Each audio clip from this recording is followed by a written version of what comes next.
অলৌকিক বা অপার্থিব বিষয় নিয়ে একদমই আগ্রহ নেই এরকম মানুষ মনে হয় খুবই কম আছে। আসলে ওই অজানা অচেনা বিষয় যেটাকে সায়েন্টিফিক্যালি আমরা এখনও ব্যাখ্যা করতে পারি না বা বলা ভালো এখনও পারিনি, সেই সব বিষয়কে আমরা অলৌকিকের মধ্যে ঠেলে ফেলি। আর এই অজানার প্রতি একটা তীব্র আকর্ষণ অনেক সময় মানুষকে এমন কিছু পরিস্থিতির সম্মুখীন করে ফেলে যে যার একমাত্র ব্যাখ্যা হয়ে দাঁড়ায় অপার্থিব। কখনো সেই অপার্থিব জিনিসটির বিষয়বস্তু হয়ে দাঁড়ায় ফ্যান্টাসি, আবার কখনো হয়ে দাঁড়ায় ভয়ের, যাকে আমরা তখন ভৌতিক বলি। মানুষের আরেকটা সহজাত প্রবৃত্তি হচ্ছে সে ভয় পেতে ভালোবাসে। সব মানুষ নয়, তবে বেশিরভাগ মানুষই কিন্তু ভয় পেলেও ভূতের সিনেমা বা গল্প পড়তে ভালোবাসে। এই যেমন আমি ভয়ের বা ভূতের কোনো কাহিনী পড়লে বা সিনেমা দেখলে রাত্রে বাথরুম করতে উঠতেও চাপ লাগে, কিন্তু তাও ভৌতিক বিষয়টিকে আমি খুবই এনজয় করি। এবারে এই শাখার আরও একটি বিষয় যেটা বহু বাঙালি সাহিত্যপ্রেমী মানুষ পছন্দ করে, সেটা হলো তন্ত্র। বিভূতিবাবু তারানাথ তান্ত্রিকের কাহিনীর মাধ্যমে এই তন্ত্র বিষয়টিকে বহু সাহিত্যপ্রেমী মানুষের পছন্দের একটি জনরাতে পরিণত করতে সক্ষম হয়েছেন। তারপরে বর্তমানে অনেক কাহিনী আমরা এরকম পেয়েছি যার মধ্যে তন্ত্রের বিষয়টি উঠে এসেছে। কোনো কাহিনী বিষয়টিকে সফলভাবে প্রতিষ্ঠা করতে সক্ষম হয়েছে, কোনো কাহিনীতে আবার গল্পের গুরু গাছে উঠে তন্ত্রের কোন পাতালে যে চলে গেছে সেটা বোঝা দায়। তবে এমনও কিছু কাহিনী আছে যেগুলি মনের শিহরণ জাগাতে সক্ষম হয়। সেরকম একটি কাহিনীর খোঁজ নিয়ে বিএম বুক রিভিউয়ের একটি নতুন এপিসোডে হাজির হয়েছে আমি বিপ্রদীপ। আজকে কল্পবিশ্ব পাবলিকেশন থেকে প্রকাশিত হওয়া একটি হরর থ্রিলার তন্ত্র সমন্বিত কাহিনী কাল সন্দর্ভার নন স্পয়লার পাঠক পত্রিকা নিয়ে হাজির হয়েছি। লেখিকা হচ্ছেন অঙ্কিতা। ওনার লেখা এটাই আমার প্রথম পড়া। এবার ঘটনা হচ্ছে, কাহিনীর শুরুতে এটিকে একটি অকাল্ট থ্রিলার কাহিনী বলা হয়েছে, কিন্তু প্রশ্ন হচ্ছে আদৌ কি এই কাহিনীটি সেই বিষয়কে অ্যাচিভ করতে পেরেছে? আসুন আলোচনা করা যাক।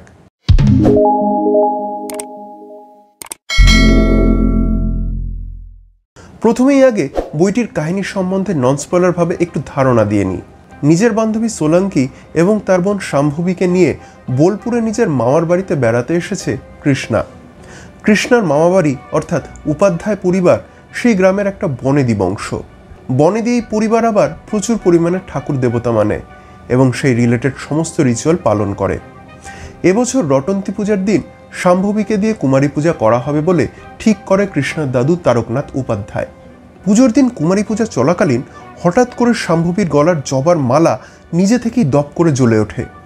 সেই দেখে সবাই চমকে ওঠে, এ কি অলক্ষণে কাণ্ড! গলার মালা কিভাবে জ্বলে উঠল যখন সেই মালার সামনে কোনো আগুনই ছিল না? শাম্ভবীও ভয় না পেয়ে চুপ করে কি করে থাকলো? এই ঘটনার পরে শাম্ভবী সাডেনলি একটা নাম বলল, দিক্করবাসিনী। কিন্তু কে এই দিক্করবাসিনী? তিনি কি কোনো দেবী? শাম্ভবীকে জিজ্ঞাসা করেও এর কোনো উত্তর পাওয়া যায় না। সে তো আসলে নিজেই জানে না তার মনের মধ্যে থেকে কি করে এই নামটা উঠে এসেছে। এরপরে শুরু হয় উপাধ্যায় পরিবারে একের পর এক অলৌকিক ঘটনা। কিন্তু কে ঘটাচ্ছে এইসব অপার্থিব কাণ্ড? কি তার উদ্দেশ্য? উপাধ্যায় পরিবারে নাকি অতীতে রয়েছে কোনো এক ভয়ঙ্কর দুর্ঘটনা, যার কথা বলতে এখনো পর্যন্ত সকলে ভয় পায়। কিন্তু কেন? কি সেই দুর্ঘটনা? সব থেকে বড় কথা, 800 বছর আগে ঘটে যাওয়া আসামের এক পিশাচকুলের জেগে ওঠার ঘটনার সাথে বর্তমানের কি কোনোভাবে যোগাযোগ আছে? এই পৃথিবী কি আদৌ শুধু মানুষের বিচরণ ক্ষেত্র হয়ে থাকবে, নাকি এবার মানুষের হাত থেকে কেড়ে নিয়ে সেখানে রাজত্ব শুরু হবে পিশাচদের? এইসব প্রশ্নের উত্তর পেতে হলে পড়তে হবে কাল সন্দর্ভা। কিন্তু এবার যেটা মেন প্রশ্ন, সেটা হলো 300 পাতার এই সুবৃহৎ কাহিনীকে আদৌ পড়া উচিত? সেই বিষয়ে বলতে গেলে প্রথমেই আগে বইটির পজিটিভ দিকগুলো নিয়ে আলোচনা শুরু করি। বইটির প্রথম পজিটিভ পয়েন্ট হলো কাহিনীর প্লট। এমন নয় যে প্লট খুব নতুন, কিন্তু অঙ্কিতা ম্যাডাম এত সুন্দরভাবে এই কাহিনীর প্লট রচনা করেছেন যে বইটির প্রথম অধ্যায় থেকেই পাঠকরা হুকড হয়ে যায়। আসলে যারা সুপারন্যাচারাল কাহিনী পড়তে পছন্দ করেন, প্রথম অধ্যায় থেকে যদি সেই স্বাদের আস্বাদন তারা পেয়ে যান, তাহলে কেনই বা তারা হুকড হবেন না? একটা ছোট্ট উদাহরণ দিই। একজন শয়তান যোগিনী যে জাগাতে চলেছে এক প্রাচীন শক্তিকে, যার ফলে এই পৃথিবীর মানুষের সর্বনাশ হয়ে যেতে পারে। শুধু মানুষ নয়, এই সমগ্র জীবজগতেরই সর্বনাশ হয়ে যেতে পারে। সেই শক্তি জাগরণের মুহূর্তেই আবির্ভূত হলো একজন মহাপুরুষ, যার একমাত্র কাজ হচ্ছে এই জগৎ থেকে অপশক্তিকে সরিয়ে সমগ্র জীবজগৎকে সুরক্ষিত রাখা। শুরু হলো সেই প্রাচীন শক্তির সাথে সেই মহাপুরুষের এক ভীষণ সংগ্রাম। সেই মহাপুরুষ সেই প্রাচীন শক্তিকে হারাতে সক্ষম হলো বটে, কিন্তু সেই জেতার মূল্য তাকে দিতে হলো নিজের প্রাণ দিয়ে। কিন্তু সেই শয়তান যোগিনীর কিন্তু কোনো সর্বনাশ হয়নি, সে কিন্তু বেঁচেই থেকে গেল, এবং তার সাথে বেঁচে থেকে গেল পিশাচ জাগরণের এক বীজ। এবার কে বাঁচাবে সমগ্র জীবকুলকে? এই দিয়েই শুরু হচ্ছে কাহিনী। এরকম একটা প্লট দিয়ে শুরু করলে কোন অপার্থিব সাহিত্যপ্রেমী পরবর্তী অধ্যায় না পড়ে থাকতে পারবে? এছাড়া সমগ্র কাহিনী যেভাবে এগিয়ে নিয়ে যাওয়া হয়েছে সেটা পড়তে জাস্ট অসাধারণ লাগে। সেই কারণেই আমার কাছে প্রথম পজিটিভ পয়েন্ট হচ্ছে এই কাহিনীর প্লট। নেক্সট যেটা পজিটিভ পয়েন্ট সেটা হচ্ছে লেখনী। একজন লেখক বা লেখিকা যখন একটি সুবৃহৎ উপন্যাস লেখেন, তখন একজন পাঠককে সেই পুরো কাহিনী পড়তে বাধ্য করাতে গেলে যেটা প্রথমেই দরকার সেটা হলো একটা বলিষ্ঠ লেখনী। এমন অনেক কাহিনীই রয়েছে যেখানে ভাবনা এবং প্লট দুর্দান্ত ছিল, কিন্তু লেখনীর দুর্বলতার কারণে পাঠকদের সেই কাহিনীর প্রতি ইন্টারেস্ট কমতে থাকে এবং ধীরে ধীরে সে পড়াই বন্ধ করে দেয়।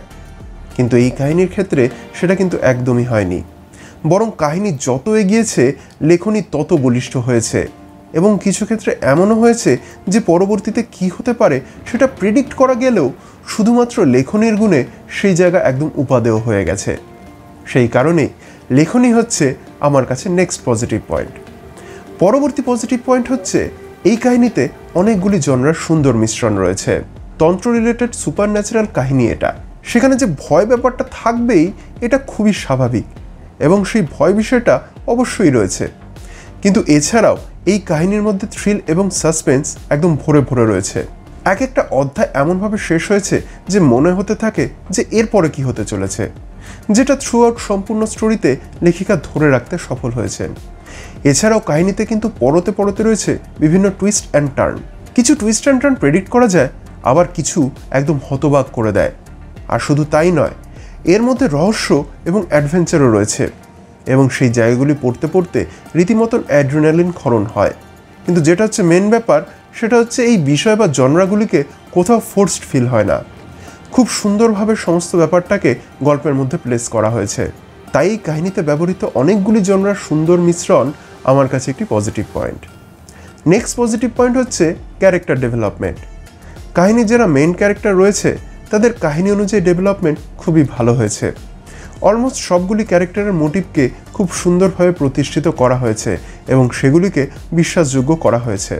ফলে চরিত্রগুলির বিভিন্ন সিচুয়েশনের সাথে পাঠক পড়তে পড়তে একাত্ম হতে পারে। যদিও দুই একজন চরিত্রের ক্ষেত্রে আমার কিছু কমপ্লেন্ট আছে, সে যাই হোক। তাই এই ক্যারেক্টার ডেভেলপমেন্ট হচ্ছে আমার কাছে একটি প্লাস পয়েন্ট। পরবর্তী পজিটিভ পয়েন্ট হচ্ছে ইতিহাস আর উপকথার সঠিক ব্লেন্ড। এমন অনেক কাহিনী আছে যেখানে ইতিহাস আর লোককথাকে মিলিয়ে প্লট তৈরি করা হয়, কিন্তু সেটা কিছু কাহিনীর ক্ষেত্রে ওয়ার্ক করে, আবার কিছু কাহিনীর ক্ষেত্রে একদমই ওয়ার্ক করে না।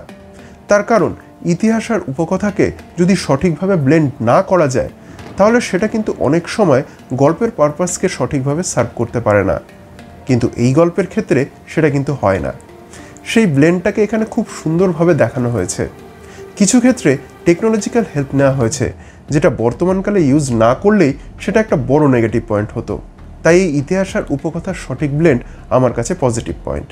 নেক্সট যেটা পজিটিভ পয়েন্ট লেগেছে সেটা হলো সিচুয়েশন বিল্ডিং। অঙ্কিতা দেবী এই সিচুয়েশন বিল্ডিংয়ের উপর খুবই জোর দিয়েছেন। যেমন এমন একটা সিচুয়েশন আসে যেখানে ভিলেন তার কাঙ্ক্ষিত লক্ষ্যে অলমোস্ট পৌঁছেই গিয়েছে, তাকে আটকানোর ক্ষমতা আর কারো নেই, কিন্তু তার মধ্যে থেকে এমন কিছু হিন্ট আমরা সবসময় পেতে থাকছি যে না, তাকে আটকানোর জন্য ফাইনালি একজন হিরো আসছে, কিন্তু সে কি আদৌ সময়ের মধ্যে এসে পৌঁছাতে পারবে? এরকম নানান মোমেন্টস বিল্ডিং থ্রু আউট গল্পের মধ্যে রয়েছে, যখন পাঠকের মনে হয় যে এবারে কি করে বিপদ থেকে উদ্ধার হবে। তাই এই ধরনের সিচুয়েশনে এত সুন্দর করে বিল্ডিং আমার কাছে একটি পজিটিভ পয়েন্ট। এবারে নেগেটিভ পয়েন্টে যাওয়ার আগে বইটির প্রোডাকশন কোয়ালিটির ব্যাপারে একটু বলে নিই। বইটি প্রকাশিত হয়েছে কল্পবিশ্ব পাবলিকেশন থেকে। বইটিতে মোট 300টি পেজ রয়েছে। বইটির মুদ্রিত মূল্য রয়েছে 350 টাকা। বইটি হার্ড কভারে প্রকাশিত হয়েছে। দাম অনুযায়ী হার্ড কভারের কোয়ালিটি আমার যথেষ্টই ভালো বলে মনে হয়েছে। এছাড়া পেজ কোয়ালিটি এবং প্রিন্টিং কোয়ালিটি নিয়ে যত প্রশংসা করা যায় ততই কম। সত্যি বলতে বুক ফার্ম প্রকাশনার পর এই কল্পবিশ্ব পাবলিকেশনের পেজ কোয়ালিটি এবং প্রিন্টিং কোয়ালিটির কনসিস্টেন্সি আমায় মুগ্ধ করেছে।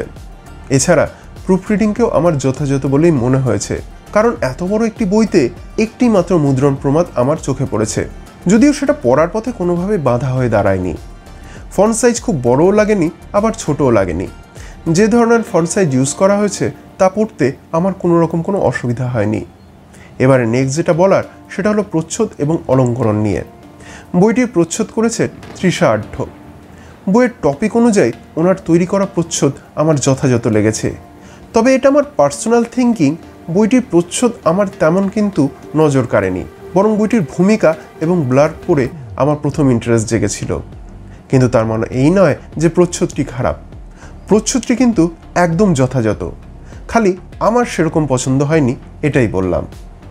বইটির মধ্যে বেশ কিছু অলঙ্করণ রয়েছে। ইনফ্যাক্ট বইটির শুরুতে এবং শেষের 2 পাতায় একটি বিশেষ অলঙ্করণ রয়েছে। সেটি কার অলঙ্করণ সেটা আমি বলবো না, কিন্তু সেই অলঙ্করণটি আমার ব্যাপক লেগেছে। তারপর জানতে পারি যে এই অলঙ্করণ করেছেন অঙ্কিতা দেবী নিজেই। লেখার তো ফ্যান হয়েই গিয়েছিলাম, এবার ওনার অলঙ্করণেরও ফ্যান হয়ে গেলাম। এছাড়া বইতে আরও বেশ কয়েকটি অলঙ্করণ রয়েছে, যেটা কোনোটা অঙ্কিতা দেবী করেছেন, আবার কোনোটা তৃষা দেবী করেছেন। সব মিলিয়ে অলঙ্করণগুলি আমার বেশ ভালোই লেগেছে, কারণ সেগুলি গল্পের পারপাসকে খুব সুন্দরভাবে সার্ভ করেছে। এবারে আসি নেগেটিভ পয়েন্টে। আমি যে বিষয়গুলিকে এখানে তুলে ধরছি সেগুলো সেই অর্থে নেগেটিভ পয়েন্ট হিসেবে বলা চলে না, তাও আমি কয়েকটি বিষয়কে একটু পয়েন্ট আউট করতে চাইছি। সেটা হলো, কাহিনীর মধ্যে একটা ভাইটাল ক্যারেক্টার হচ্ছে চন্দ্রমৌলি, কিন্তু তার ব্যাপারটিকে খুব কম দেখানো হয়েছে বলেই আমার মনে হয়েছে। খুব ডিটেলসে বলছি না, কারণ সেটা স্পয়লার হয়ে যেতে পারে, কিন্তু তাকে নিয়ে আরেকটু বেশি বললে বোধহয় ভালো হতো। এছাড়া যে দুটি সম্প্রদায়ের মধ্যে ঝামেলা এখানে দেখানো হয়েছে, সেখানে একটি সম্প্রদায় রিলেটেড তথ্য বড্ড কম রয়েছে বলেই আমার মনে হয়েছে। কোন সম্প্রদায় সেটাও বলছি না, কারণ সেটাও হয়তো স্পয়লার হয়ে যেতে পারে। দুইটি সম্প্রদায়ের ইতিহাস নিয়ে আরেকটু ডিটেলসে বললে বোধহয় ভালো হতো। বিশেষ করে যে সম্প্রদায়কে নিয়ে একদমই খুবই কম বলা হয়েছে, সেই সম্প্রদায়ের কথা আমি বলছি। এছাড়া লাল ও নীলের বন্ধুত্বের বিষয়টিকে আরেকটু ফোটানো উচিত ছিল বলেই আমার মনে হয়েছে। শুধু তথ্য দিয়ে ছেড়ে না দিয়ে আরেকটু ডিটেলসে দেখালে এন্ডিংটা আরেকটু বেশি ভালো লাগতো বলেই আমার মনে হয়েছে। আসলে এখানে ভালোবাসা, বন্ধুত্ব আর বিশ্বাসের উপরে বেশি জোর দেওয়া হয়েছে। ভালোবাসাটাও বোঝা যাচ্ছে, তার সাথে বিশ্বাসের ব্যাপারটাও, কিন্তু ওই বন্ধুত্বের বিষয়টা মেইন ক্যারেক্টারদের মধ্যে আমার মনে হয়েছে একটু কমই হয়ে গেছে। ব্যাস এইটুকুই বলার ছিল। এবারে উপসংহারে আসা যাক। এই বইটির মধ্যেকার যে বিষয়টা আমার পার্সোনালি ফেভারিট, সেটা হচ্ছে এখানে সুপার ন্যাচারালের মধ্যেও বেশি প্রাধান্য দেওয়া হয়েছে কিন্তু মানবতাকে।